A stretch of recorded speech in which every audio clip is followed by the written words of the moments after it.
안녕하세요, 한상입니다. 오늘 소개해드릴 차는 더 뉴 아우디 Q7 55TFSI입니다. 현행 Q7은 2세대에 해당이 되고요. 부분 변경이 되면서 안팎의 디자인을 개선을 하고 편의 장비를 강화한 게 특징입니다. 국내에서 Q7의 엔진 라인업은 45TDI와 50TDI 그리고 55TFSI 세 가지로 구성이 됩니다. 참고로 가솔린 엔진은 55TFSI 한 가지고요. 이 55TFSI는 프리미엄 트림 한 가지로만 판매가 됩니다. 가격은 1억 1,040만원이고요. 55TFSI에는 S라인 익스테리어 패키지가 기본이죠. 그래서 일반 Q7과 비교하면은 확실히 S라인이어서 좀 더 스포티합니다. 거기다가 외장 색상 및 저 그릴 때문에 약간 좀 RSQ8 같은 그런 느낌도 있어요. 전면에서 특징 중에 하나는 헤드램프인데 50TDI와 55TFSI는 레이저 라이트가 포함된 HD 매트릭스 LED가 기본입니다. HD 매트릭스는 성능을 떠나서 디자인적인 면에서도 좀 차별화가 되고요. 여기에는 순차적으로 점등이 되는 방향지등도 포함이 되어 있습니다. 참고로 이 방향지등 같은 경우에는 비상등을 켤 때에도 포함인데 어떤 차들은 비상등에는 이게 적용이 안 되는 경우가 있죠. 그리고 도어록 온오프에 따라서는 웰컴 세레머니도 포함이 되어 있는데 열 때 이 세레머니가 조금 더 길고 화려합니다. Q7은 국내 기준으로 보면 대형급에 가깝습니다. 플랫폼을 공유하는 투아렉이나 카이엔보다 또 한 사이즈가 크고요. 그래서 차체 사이즈는 에비에이터와 대략 비슷하지 않나 싶습니다. 참고로 쿠페 모델인 Q8과 비교하면 Q7이 전폭은 좁고 전고는 더 높습니다. 참고로 Q7 55TFSI에는 이 사이드 스텝이 적용이 되어 있는데 이 차가 아주 이렇게 지상고가 높은 차가 아니기 때문에 성인 남자 기준으로 타고 내릴 때 약간 좀 발에 좀 간섭이 생기는 그런 면도 있어요. Q7은 앞보다 뒤에 디자인이 더 전폭이 강조된 모습이죠. 앞에서 보면은 그렇게 차가 넓어 보이진 않는데 뒤에서 보면은 좀 펑퍼짐한 모습이죠. 이렇게 뒤가 좀 넓어 보이는 그런 모습은 카이엔이나 투아렉과 약간 좀 비슷한 그런 느낌이 있어요. 그리고 도어를 온오프 할 때도 이 테일램프에 세레모니 기능이 포함이 되어 있고요. 근데 앞보다 오히려 이 뒤쪽 도어록 잠글 때 그 세레모니가 조금 더 기네요. 요즘에 많은 차들처럼 머플러는 장식이고요. 같은 머플러 장식이라고 해도 좀 유난히 좀 장식인 티가 나는 그 디자인이 있는데 이 Q7이 그렇습니다. 타이어는 피렐리의 P0, 사이즈는 285에 40R 21입니다. 이게 차가 커서 그런지 21인치 휠을 껴도 휠이 그렇게 아주 크다는 느낌이 없어요. 참고로 Q7 TFSI에도 리어휠 스티어링이 적용이 되어 있고요. Q7은 현행 모델이 나왔을 때 풀체인지가 되면서 실내 디자인이 많이 좋아졌는데 부분 변경된 모델은 실내 디자인이 다시 한번 달라졌습니다. 최근에 아우디와 거의 같은 디자인이어서 기존의 아우디 고객이라면 좀 익숙할 수도 있어요. 실내의 특징 중에 하나가 송풍구 라인인데 계기판부터 저 끝까지 일직선으로 쭉 뻗어 있잖아요. 그래서 실내의 폭이 더 넓게 느껴지는 것 같습니다. 그리고 최근에 다른 아우디처럼 실내는 전반적으로 블랙 하이그로시가 좀 많이 쓰였는데 이게 보기에 따라서는 기존의 밝은 색의 우드 그레인 적용이 됐잖아요. 시각적으로는 그쪽이 더 고급스러워 보일 수도 있어요. 기존에는 모니터가 대시보드 상단에 위치한 돌출형 타입이었는데 최근에 아우디처럼 모니터가 이 아래쪽으로 이동을 했죠. 그리고 기존에 비하면 안쪽에 있는 메뉴도 좀 더 늘어났고요. 이 터치도 최근에 다른 아우디처럼 그냥 일반적인 터치가 아니라 물리 버튼처럼 이렇게 눌러야 돼요. 이렇게 딱 갖다만 대면은 인식이 안 됩니다. 이렇게 눌러야 돼요. 물론 이게 모든 아우디에 다 해당되는 건 아니고 Q3 같은 차는 일반적인 터치 스크린입니다. 지금 이 홈 화면이고요. 여기서 큰 메뉴 아이콘들을 클릭을 해서 이동을 할 수가 있습니다. 주로 사용하는 메뉴는 차량인데 여기로 들어가면은 그러니까 주행 모드와 관련된 건데 참고로 Q7은 이 드라이브 모드의 종류가 꽤 많습니다. 그러니까 오프로드부터 다이내믹까지 7가지고요. 개별 설정으로 들어가서 그러니까 주행과 서스펜션, 스티어링까지 자기가 원하는 대로 각각 효율과 균형, 스포츠 이게 세 가지 중에서 조합을 해서 선택을 할 수가 있습니다. 그리고 여기서는 에어 서스펜션 차고 높이는 거고요. 그리고 차량 정보로 들어가면은 여기서 이제 경사계가 나오는데 그러니까 기울기와 경사 등등의 정보를 확인을 할 수가 있고요. 시트로 들어가면은 여기서 마사지 기능이 나오죠. 그러니까 마사지가 웨이브와 펄스 스트레치, 이완 등이 있고 그러니까 양쪽 모두 다 적용이 되어 있고요. 강도도 3단계로 선택을 할 수가 있습니다. 조명 및 시야로 들어가면은 여기서 실내 등이 무드 조명인데 아우디답게 실내에는 무드 조명의 적용 범위가 꽤 넓은 편이에요. 그러니까 대시보드부터 발치, 도어 트림까지 또는 센터 패시아까지 무드 조명이 좀 폭넓게 적용이 되어 있습니다. 그리고 대부분의 색상이 좀 더 이쁜데 예를 들어서 보통은 이제 파란색이 가장 예쁘다고 하는데 이 차는 대부분의 색상이 다 괜찮아요. 그리고 개별 설정으로 들어가면은 표면 등과 라인 등이 있죠. 라인 등 같은 경우에는 대시보드에 있는 콰트로 있잖아요. 저 콰트로 배지도 색상을 바꿀 수가 있습니다. 지금은 후방 카메라 화면이고요. 기본 2분할입니다. 이쪽이 위에서 내려다본 탑뷰고요. 근데 이 후방 카메라의 화질이 그렇게 썩 좋은 편 아니죠. 좀 이렇게 선명하지가 않습니다. 그리고 여기서는 그러니까 3D를 누르면은 차 전체를 이렇게 돌려서 볼 수 있는 360도 기능이 지원이 되고요. 여기를 클릭을 하면은 이렇게 자동으로 또 돌아가는 기능도 있습니다. 참고로 이 화면 같은 경우에는 이제 위에서 내려다보면 탑뷰니까 주행할 때 편하긴 한데 저 테두리가 저 하얀색으로 나와갖고 뭔가 그 라인을 좀 정확하게 맞출 때 약간 좀 가리는 면이 있어요. 그리고 여기서 카메라와 그래픽을 선택을 할 수가 있고요. 전후방의 볼륨도 이렇게 저중고 3단계로 고를 수가 있습니다. 후측방 보조 시스템도 있고요. 요즘의 아우디는 듀얼 모니터 컨셉이죠. 모니터 아래쪽에 비슷한 크기의 모니터 액정이 또 따로 있습니다. 여기는 주로 공조장치 관련이고요. 공조장치의 경우에도 전부 다 터치예요. 이것도 역시 엄밀히 보면 터치가 아니라 약간 여기 물리 버튼처럼 눌러야 되는 거고, 그러니까 갖다 대면 터치가 안 되고 살짝 눌러줘야 됩니다. 기어 셀렉터는 전형적인 아우디의 디자인이죠. 굉장히 좀 짧고 뭉툭하고요. 그리고 그 뒤쪽에는 파킹과 오토홀드 등의 버튼이 있고요. 센터 콘솔 박스의 커버는 굉장히 좀 넓은 편이고, 그리고 이게 이렇게 슬라이딩 됩니다. 슬라이딩이 약간 좀 기울어져요. 그리고 이 커버를 열면은 이 센터 콘솔 박스의 용량은 그 커버 대비해서 좀 작은 편이죠. 여기에 무선 충전 패드가 있고요. 이 안쪽에는 USB 단자가 2개가 있습니다. 운전대는 차 크기 대비해서 좀 작은 편이고, D컷 디자인이 아님에도 불구하고 뭔가 좀 스포티해 보이는 그런 디자인이죠. 이 중간 부분에 적용된 펀칭 때문에 그런데 이 펀칭이 꽤 깊어요. 그래서 시각적인 것 뿐만 아니라 만졌을 때의 그런 그립 이런 것도 꽤 좋습니다. 운전대에는 패들 시프트도 마련이 되어 있고요. 조절은 전동이죠. 계기판의 화질은 모니터보다 좀 더 좋은 느낌이고 뭔가 좀 이렇게 짱하죠. 그리고 아우디 버추얼 콕핏으로 들어가면은 계기판 디자인을 3가지로 바꿀 수가 있습니다. 그러니까 요즘에 디지털 계기판과는 달리 드라이브 모드가 연동이 되진 않아요. 지금이 스포츠고요. 클래식으로 바꾸면은, 그러니까 클래식과 스포츠는 차이가 그렇게 크진 않아요. 그리고 다이내믹으로 바꾸면은 이렇게 디자인이 바뀝니다. 가운데 부분에서는 트릭 컴퓨터를 비롯한 주요 정보를 확인을 할 수가 있고요. 여기서 이렇게 페이지를 넘기면은 이런 메뉴가 나오는데, 그러니까 계기판 가운데서 보여진 정보가 아주 이렇게 많은 편은 아니죠. 그리고 뷰를 누르면은 이렇게 전체 화면으로 내비게이션을 띄울 수도 있고요. 시트의 쿠션은 약간 좀 단단한 편이고요. 양쪽의 넓이도 넉넉합니다. 좀 큰 체구의 남자가 앉아도 좌우의 폭이 넉넉해요. 그리고 앞쪽의 좌판 길이를 연장하는 기능은 없지만 짧진 않고요. 그리고 시트는 좌우의 폭도 넉넉하지만 그 몸을 지지해주는 기능성도 괜찮은 편입니다. 도어 트림의 중간 부분에는 스웨이드가 적용이 되어 있고요. 유리는 당연히 4개 모드 원터치고, 그리고 이 차가 도어 포켓의 용량이 꽤 넉넉해요. 특히 이 앞쪽 같은 경우에는 페트병을 넣어도 될 정도로 용량이 넉넉하죠. Q7의 장점 중에 하나가 2열의 거주성이죠. 제가 앉으면은 무릎과 앞시트 사이에 주먹이 거의 3개가 들어가니까 2열은 헤드룸뿐만 아니라 레그룸도 넉넉합니다. 기본적으로 2열 치고는 시트의 크기가 큰 편이고, 2열 시트는 모두 슬라이딩이 가능합니다. 등받이 각도도 뒤로 뉘을 수가 있고요. 보통 사륜 모델이 이 가운데 부분이 올라온 경우가 많죠. 이 차도 많이 올라오긴 했는데 다른 차에 비해서는 뭔가 이게 좌우의 폭이 좀 넓은 편이죠. 그리고 1열 시트를 가장 낮춰도 이 아래쪽의 공간이 꽤 넉넉합니다. 지금 이 1열 시트 가장 낮춘 상태인데 신발을 넣으면은 이렇게 상하의 높이의 그 여유가 꽤 있어요. 그리고 2열 승객을 위해서는 여기에 별도의 공조장치가 마련이 되고요. 그러니까 사전 시스템이 기본이죠. 이 아래쪽에는 USB 단자 2개가 마련이 됩니다. 12V와 독일 차들은 아직도 잿더리가 있는 경우가 많죠. 이 차도 스모커스 패키지라고 이게 기본 적용이 되어 있어요. 여기에 잿더리가 있습니다. 2열 승객을 위한 컵홀더는 이 암레스트를 펼치면 나오고요. 이걸 누르면은 이렇게 암레스트가 올라오는 방식이죠.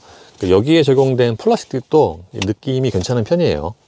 3열의 경우에는 아무래도 거주성이 좀 부족합니다. 이게 엄밀히 보면은 시트 자체는 3열 치고는 괜찮은데 레그룸 자체가 좁아서 아무래도 성인 남자가 또는 성인 여성도 앉기는 좀 힘들 거라고 생각이 됩니다. 참고로 3열 시트는 트렁크뿐만 아니라 여기서도 이 버튼으로 이렇게 접을 수가 있어요. 양쪽 모두. 이게 원터치는 아니고 이렇게 누르고 있어야지 접히죠. 트렁크 용량은 740리터고요. 2열 시트까지 모두 접으면 1925리터까지 들어갑니다. 참고로 지금은 3열 시트를 세운 상태인데 이 상태에서 그 트렁크 용량도 그렇게 작은 편은 아니죠. 그리고 이 아래쪽에 커버를 들어 올리면은 여기에는 작은 수납 공간이 있고요. 이 왼쪽에는 이렇게 그물로 된 또 수납 공간이 작게 마련이 되어 있습니다. 왼쪽에는 차고 조절 버튼이 있고요. 그리고 여기 있는 버튼으로 이렇게 3열 시트를 전동으로 접을 수가 있습니다. 이게 원터치는 아니고 이렇게 계속 누르고 있어야 접혀요. 이렇게 2열 시트까지 모두 접으면 굉장히 큰 공간이 생기고요. 저 2열 시트도 3개로 분할해서 각자 개별적으로 슬라이딩과 폴딩을 할 수가 있죠. 예, 공연운대 정수성은 V6 가솔린 엔진으로서는 평균적인 수준이에요. 이 엔진 볼륨이 큰 건 아닌데 뭔가 좀 이렇게 큰 엔진이 돌아가고 있다, 그런 음색이에요. 그리고 이 차가 주행거리가 지금 25,000km가 넘었는데, 그러니까 시승차로는 굉장히 좀 많이 뛴 차죠. 그걸 감안을 하면은 이 정샷이 운전대라든가 시트로 전달되는 진동이 꽤 없는 편입니다. 그러니까 진동 대책이 꽤 좋죠. 참고로 이 차는 주정차 할 때 앞쪽에 이렇게 이렇게 앞쪽에 장애물을 감지해갖고 자동으로 멈추는 그런 기능도 있습니다. 이게 제동이 걸릴 때 진짜 뭔가 되게 급한 일인 것처럼 그 브레이크 잡히는 소리가 뭔가 이렇게 꾸액하고 나죠. 이 차의 파워트레인은 V6 3리터 가솔린 터보 엔진과 8단 자동 변속기로 조합이 됩니다. 최고 출력은 340마력이고요. 제가 Q7은 마지막 시승한 게 2016년이고 그때는 디젤만 탔고, 그러니까 현행 모델의 가솔린은 지금 이 차가 처음인데, 같은 엔진을 적용한 카이엔과 비교를 해보면은 같은 에어 서스펜션 사양에 이 차가 조금 더 단단해요. 그러니까 가속력은 조금 더 느리지만 하체는 조금 더 단단하고, 참고로 카이엔 에어 서스펜션 있는 차는 이거보다 더 부드럽거든요. 근데 이 차는 그거보다는 조금 더 단단합니다. 그러니까 기본적으로 이 차도 엄밀히 보면은 부드러운 쪽이 좀 더 가까운데, 그러니까 전체로 놓고 보면은 이 차가 조금 더 단단하지만 초반에 댐핑 있잖아요. 그거는 좀 비슷한 것 같아요. 예를 들어서 제가 매번 비슷하게 하는 얘기지만, 이렇게 요철 구간에서 좀 승차감이 떨어지는 그런 차들은 그 상하로 움직임이 좀 빠른데, 이 차는 저기를 수평하게 평평하게 지나가는 것 같아요. 보통 승차감 좋은 차들의 특징이기도 하죠. 그래서 보편적인 승차감으로 보면은 꽤 좋은 점들 줄 수가 있고요.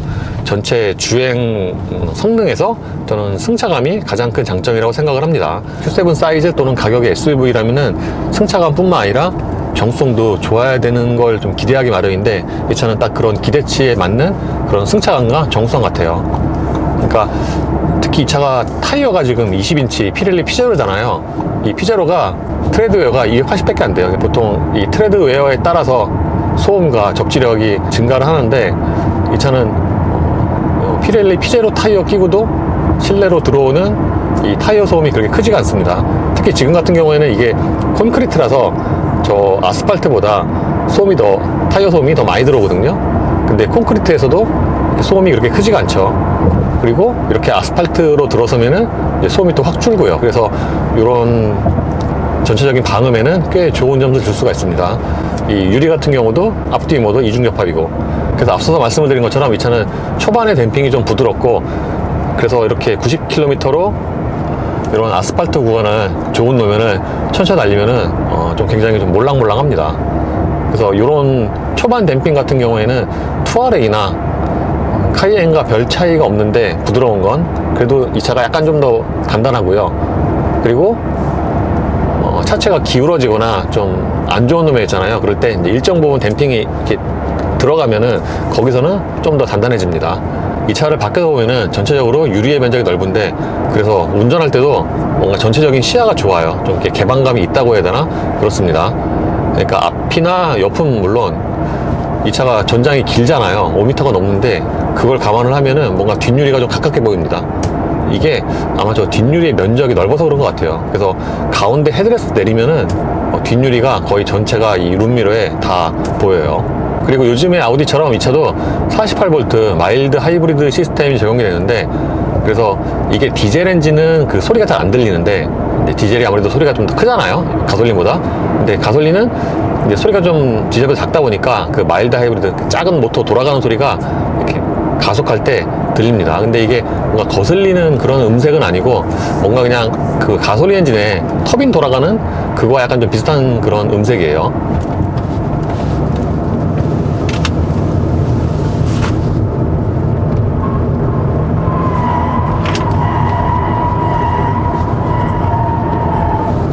이 차는 덩치도 크고 그에 맞게 무게도 상당한데, 이렇게 코너 지나갈 때 보면은 그 무게가 좀 느껴집니다.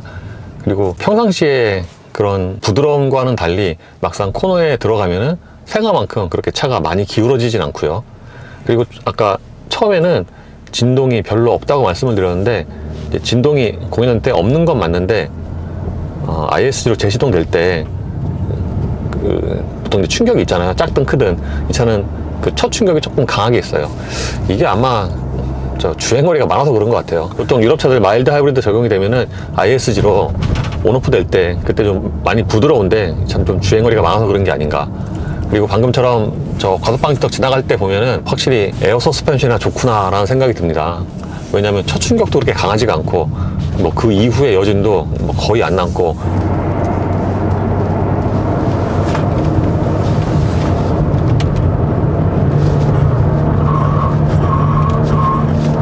오르막과 내리막을 번갈아 달려오면은 이 차가 뚱땡이 치고는 생각보다 코너를 잘 돌아요. 근데 코너 돌 때 그 전자장비 그 브레이크 걸리잖아요. 그 소리가 이쪽에서 좀 있고요. 그리고 이 차의 가속력은 대략 카이엔과 비슷하다고 보시면 될 것 같아요. 정지에서 200km까지의 가속 시간이 약 한 25초거든요. 제 동영상 기준으로.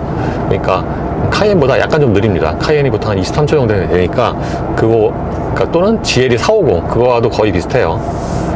그래서 이 차가 처음에 말씀을 드린 것처럼 터보 엔진이긴 한데 뭔가 이렇게 좀 반응이 자연스럽습니다. 그렇다고 이렇게 자연스럽게처럼 정말 리니어하게 꾸준하게 올라가는 건 아니고, 그러니까 토크가 터지는 시점이 좀 빨라요. 예를 들어서 지금 1500rpm인데 이렇게 밟으면은 대략 한 2000rpm이 되기 전에 터보가 빠르게 돌아가면서 이 차가 갖고 있는 그 최대 토크가 나옵니다. 그래서 뭔가 이렇게 좀 다루기가 쉬운 일반인들도 편하게 그런 특성이에요. 그리고 엔진 소리도 전체적으로 부드럽습니다. 이 차가 주로 사용하는 1000과 2000rpm 일반인들이 그런 영역대에서 이렇게 엔진 소리가 베이스톤으로 이렇게 부드럽게 깔리는데, 이게 회전수를 올려도, 그러니까 6000rpm까지 사용해도 초반과 물론 볼륨이 커지긴 하지만 엔진 소리가 거의 시종일관 이렇게 베이스톤이에요. 그래서 이게 고회전을 좀 많이 사용을 해도 그렇게 부담스러운 엔진 음색은 아닙니다. 연비 같은 경우에는 기대치를 좀 낮추면은 생각보다 좋다고 느낄 확률이 높습니다. 이 차가 5m가 넘고 엔진 출력도 340마력 그러니까 연비가 좋기가 그렇게 쉽지가 않죠.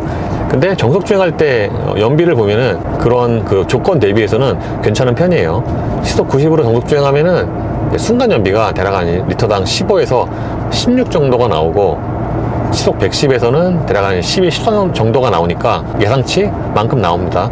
예를 들어서 GLE 450 같은 경우, 같은 6기통 그 차도 시속 110에서 정속 주행하면은 대략 한 12 내외로 나오거든요. 그러니까 좀 그와 비슷한 것 같아요. Q7은 드라이브 모드가 꽤 많습니다. 오프로드, 올로드, 효율, 승차감, 자동, 다이내믹이 있고 또 개별 설정도 있고, 그러니까 선택할 수 있는 드라이브 모드가 되게 많은데, 실질적으로 올로드에서 사용할 수 있는 드라이브 모드는 보통 효율이나 승차감, 자동, 다이내믹인데, 그냥 가장 일반적으로 보면은 역시 승차감, 계기판은 컴포트로 표시가 되죠.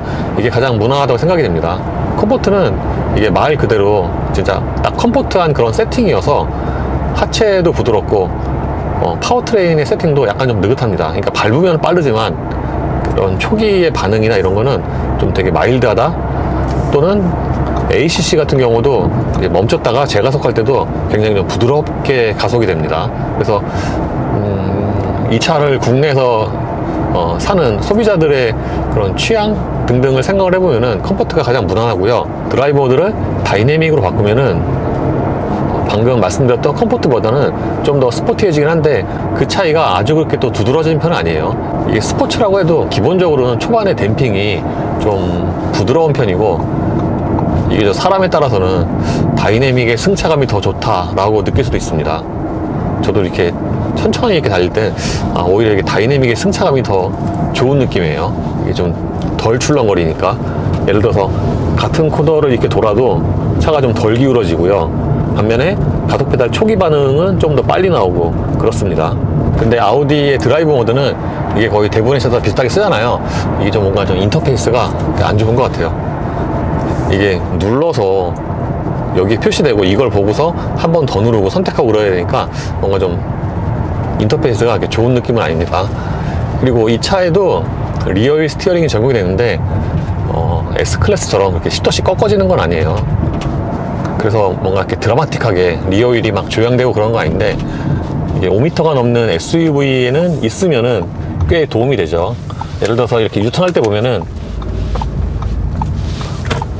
이게 5m 정도면은 거의 저기 3차선에서 꽉 찰 건데 약간 좀 남아요. 그래서 이런 회전 반경 같은 거 보면은 저 GV70 사륜과 거의 비슷하지 않나 싶습니다. 아우디 SUV들은 대부분 고속 안정성이 좋은데, 이 Q7 같은 경우에는 가장 상위 기종이어서 그럴 수도 있겠지만 그 중에서도 고속 안정성이 가장 좋은 것 같아요. 특히 이 차는 뭔가 무겁다 보니까 고도로 달리잖아요. 그러면은 이렇게 무게로 이렇게 좀 찍어 누르는 그런 느낌이에요. 이 차는 전반적으로 체감이 느린 편인데, 가속력도 실제 가속보다 체감이 그렇게 빠른 편은 아니고, 특히 고속 주행할 때도 보면은 뭔가 운전자가 느끼는 그런 속도감이 좀 낮습니다. 속도와는 맞지 않게 그냥 좀 밋밋하게 지나가는, 무덤덤하게 지나가는 그런 느낌이죠. 특히 방금처럼 고저차가 있는 곳, 리어 서스펜이 떨어질 때 보면은 확실히 좀 에어 서스펜션이 좋긴 좋구나 라는 생각이 들죠. 저렇게 그 고저차가 있는 거에서 빠르게 탁 떨어졌다가 리바운딩 할 때 그 자세 잡는 시간이 되게 빨라요.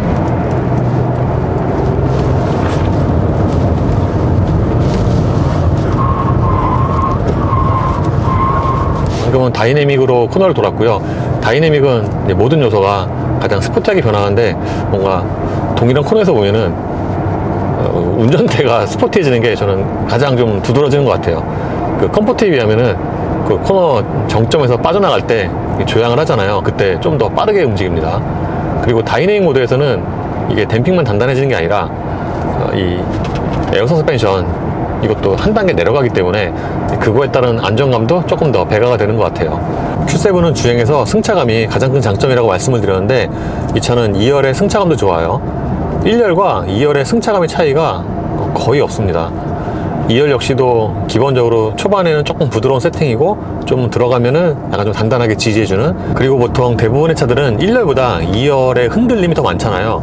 그렇게 흔들림이 많아서 그게 승차감이 떨어지는 요인이 되기도 하는데, Q7은 2열도 흔들림이 크지가 않습니다. 이것 때문에 1열과 2열의 승차감 차이가 적은 것 같아요. 그래서 이 차가 패밀리카로 사용하기 좋은 패키징을 갖고 있는데, 그거에 맞춰서 2열의 승차감도 꽤 좋은 편입니다. 심지어 2열은 방음도 좋은 편이에요. 보통 2열에 타면은 휠하우스 쪽에서 올라오는 그런 소리가 좀 더 잘 들리는데, 아무래도 좀 1열보다 방음이 부족하죠. 근데 이 차는 휠하우스 쪽에서 올라오는 소리도 그렇게 크지가 않습니다. 예, Q7은 굉장히 오랜만에 타봤는데, 이 가솔린 같은 경우에는 정말 이렇게 편하게 타고 다닐 수 있는 그런 컨셉인 것 같아요. 그러니까 거의 모든 영역에 걸쳐서 시종일관 좀 컴포트합니다. 그러니까 이게 덩치에 맞게 아주 막 스포티하다거나 그런 느낌이 없는데, 넉넉한 엔진 출력으로 좀 편하게 탈 수 있는 그런 고급 패밀리 SUV라고 생각을 하시면 될 것 같아요. 이게 1열뿐만 아니라 2열도 승차감이 꽤 좋은 편이고, 그런 면에서 보면은 패밀리 SUV로서 좋은 패키징이라고 할 수가 있겠습니다. 그리고 아우디가 전반적으로 옵션이 좋은 편인데, 이 Q7 역시 국내 소비자들이 선호하는 그런 옵션, 편의 장비는 대부분 다 갖추고 있습니다. 보통 흔히 얘기하는 통풍과 오토홀도 있고요. 그리고 차로 유지도 있고, 이 차로 유지 같은 경우에는 2017년에 나왔을 때도, 그때도 이미 이 중앙 지키는 능력이 꽤 좋았는데, 부분변경 모델 역시 그렇고요. 이 차도 어느 정도 시간이 지나면은 여기에 직접 조용을 하고 메시지가 뜨고, 여기서 더 지나가면은 이제 경고음이 울리고, 그 다음에 ACC가 해제가 됩니다. 차로 유지도 해제가 되고. 근데 차로 이탈 방지 있잖아요. 이게 바퀴가 이렇게 선에 닿으면은 되돌려주는 그런 기능은 또 살아있고요. 단점으로는 최근에 아우디 타면은 제가 항상 비슷하게 말씀을 드리는 건데, 고급스러운 분위기나 좋은 내장재에 비해서 실내 디자인이 좀 올드하고요. 그리고 다른 아우디들처럼 하이그로시 사용이 좀 많고, 특히 이 차가 이제 나온 지가 조금 돼서 그런지 요즘에 아래급에 있는 차들에 있는, 예를 들어서 안전벨트 그 클립에 조명이 있다든가, 근데 이 차는 없거든요. 그런 좀 아쉬운 부분이 있습니다. 그리고 이 차는 시승차로는 주행거리가 꽤 많은 편인데, 그걸 감안을 하면은 실내에서 잡소리가 거의 없는 편입니다. 보통 제가 시승을 신차로 주로 하잖아요. 그러면은 그럼에도 불구하고 잡소리가 없는 차가 거의 없거든요. 근데 이 차는 주행거리가 꽤 많은 편인데도 불구하고 실내 잡소리가 거의 없어요. 가끔 저 뒤에서 따닥거리는 소리는 러기지 스크린 그 커버고요. 네, 이로써 더 뉴 아우디 Q7 55 TFSI의 시승을 마치겠습니다. 감사합니다.